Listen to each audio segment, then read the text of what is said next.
Dying for the right cause is the most human thing we can do.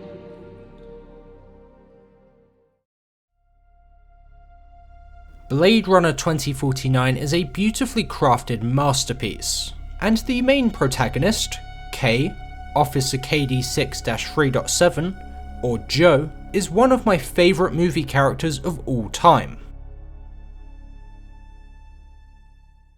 Loneliness, a lack of purpose, and the disconnect between humans and replicants are just some of the many themes and topics this film seeks to explore.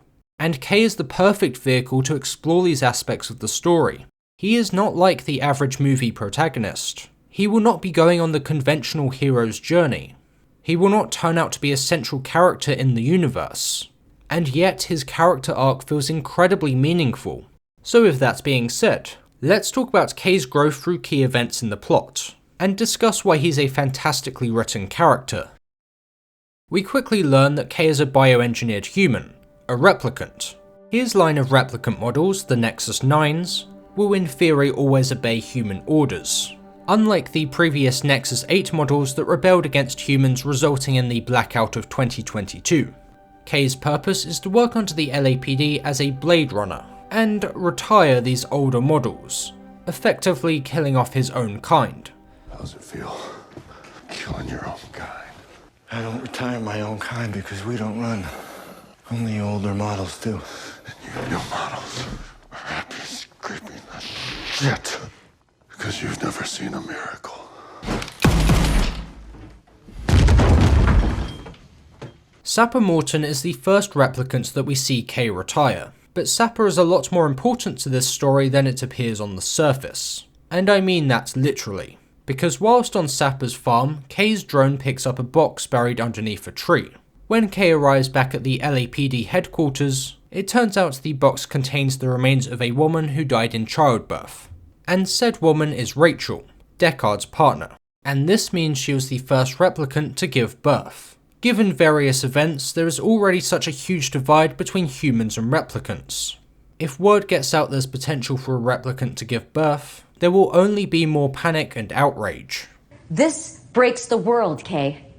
With this in mind, K is required to keep quiet, track down Rachel's child, and retire it. He starts this investigation by going to the Wallace Corporation, who are currently producing the new line of replicant models that obey human command.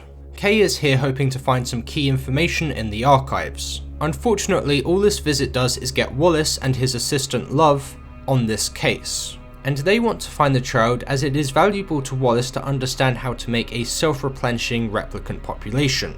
K then goes back to Sapper's farm to see if there's any clues that can point him in the right direction, and at the dead tree where Rachel was buried, he sees a date carved into it. This gives him a very sudden shock as he has a vision of holding a wooden horse in front of a furnace, which is a very important visual in this story.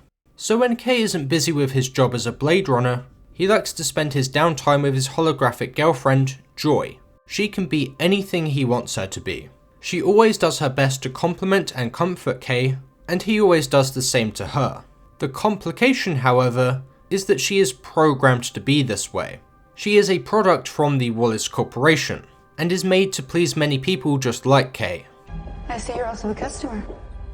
Are you satisfied with our product? She's very realistic. Thank you. But even with this in mind, I feel it's important to understand their relationship isn't as simplistic as it may seem. Sure, she is a product that will tell K what she thinks he wants to hear. I'm so happy when I'm with you. You don't have to say that. But this joy was K's. She loved him, and he loved her too. Her feelings towards him evolved way past her programming, and she got to know K better than anyone else ever has. So there's a lot of different interpretations you can have about their relationship. I personally believe it's a very unclear middle ground, especially when considering that Joy makes plenty of decisions not just for K, but for both of them, as we see later in the film. For now, K wants her to join him down at the LAPD headquarters, as he looks through the DNA records in search for the child. But there's a catch.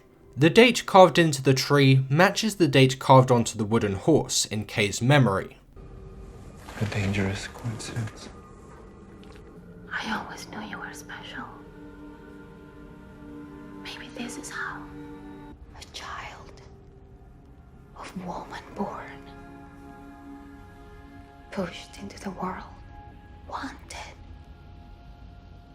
loved.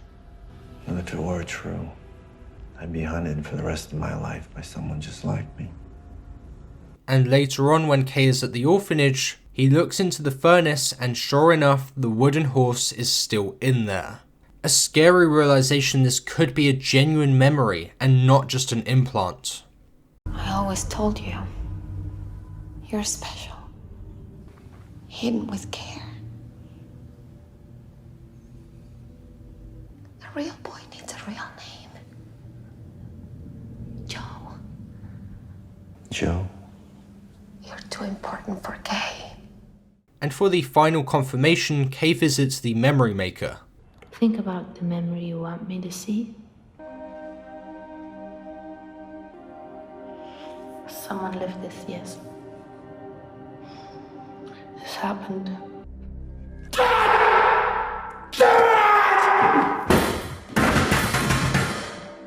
The reaction from Kay is completely understandable. His mission was to retire the child, and now he believes he is the child. There's also some really clever and subtle storytelling here, both in the writing and visuals. In universe, the glass is there because Anna has a compromised immune system, but for the film, the glass is symbolic of the reflection between these two characters, which will become clear after the film's revelation. And as for Anna's response, she is very vague with her words, by saying that someone lived this memory. Not necessarily Kay. But after that he walks outside. A snowflake touches his hand as he feels more real than ever before. And very shortly after, Kay is arrested for his suspicious activities and his lack of reporting in. They make him do the routine baseline test to make sure he is in check. The one he did earlier in the film was successful, but now that he's feeling ultra paranoid, he performs rather poorly. You're not even close to baseline. Joy is waiting for Kay when he gets back home, and she clearly has something planned. Said plan involves hiring a replicant sex worker for her to sync with. And this is a good example of a decision Joy makes to benefit both of them, rather than just simply trying to please Kay. I want to be real for you. You are real for me. However, this particular replicant is part of the Replicant Freedom Group, who have all caught wind of Kay's investigation after he killed Sapper. And when Kay and Joy aren't present, she places a tracker in Kay's pocket. I'm done with you. You can go now. Kay then tells Joy that he needs to leave. I'm coming with you. If they come here looking for you, they'll have access to all my memories. You have to delete me from the console. Think about it. If anything happens to this, that's it. You're gone. Like a real girl. This decision is one that Kay is very hesitant to go along with, but he does go through with it in the end because he recognizes that Joy is not making this decision just to please him. It's very much the opposite of what he wants. But this is a choice she makes for herself. She loves Kay, but she can't bear the thought of anyone getting a hold of her memories. Getting deleted from the console is a huge risk, but to Joy, that risk is part of a normal person's life, and feeling like a real girl is worth the price.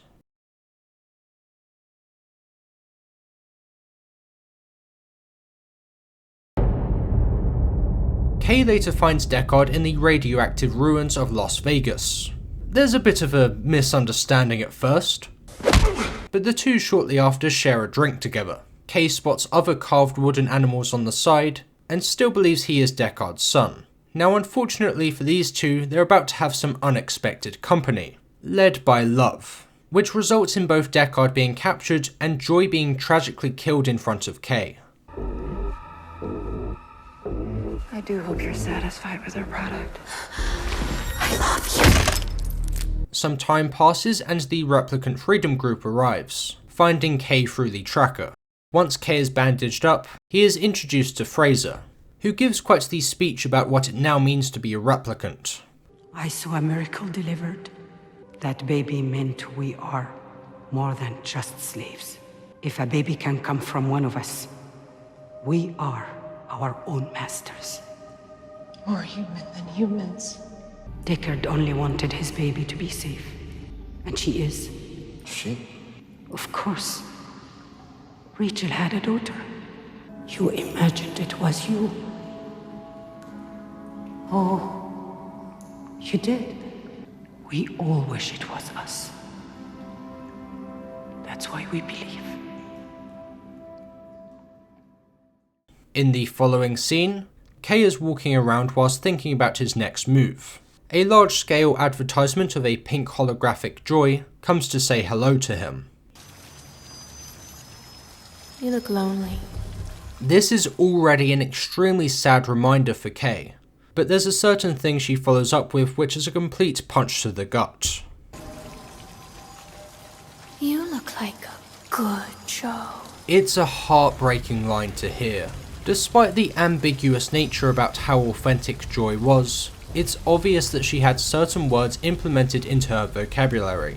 Despite it seeming like a very meaningful decision when Joy named him Joe, it's unfortunately something that many Joy holograms have potentially done. Despite how upsetting this scene is, it does act as a very good motivation for Kay when realizing what he values most in life. Love, family, and freedom were all things that he believed in and desired, and now Kay is left with a choice. He takes the blue pill, he does as Fraser requests and kills Deckard. It ensures that Wallace will never catch up to the Freedom Group, but will ultimately be very tragic and unsatisfying for Kay, especially given everything he's come to learn at this point. He takes the red-orangey pill. He saves Deckard, reunites him with his daughter, and is very fulfilled knowing the good he's done for them.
Kay takes Deckard to the upgrade center.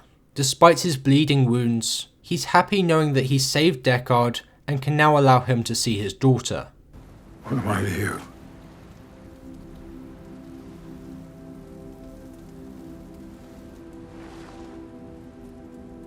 Go meet your daughter. You okay?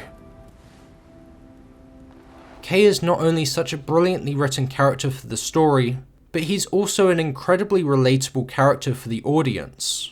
There's a reason why years after the release of this film, various edits, artwork, and many discussions surround this character. He is not special, but that's the point. That's why he's so endearing. He goes through so many hardships, with so much pain, but it's not all doom and gloom.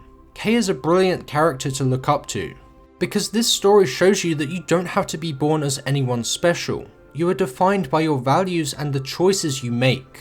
Kay lives in a terrible world, but he followed his heart and found happiness as a result. It's rather ambiguous as to whether or not Kay dies, but either way it's a bittersweet ending. Either he lives on to find that life he's always dreamed of, or he succumbs to his wounds, but dies for the right cause, knowing it was the most human thing he could do.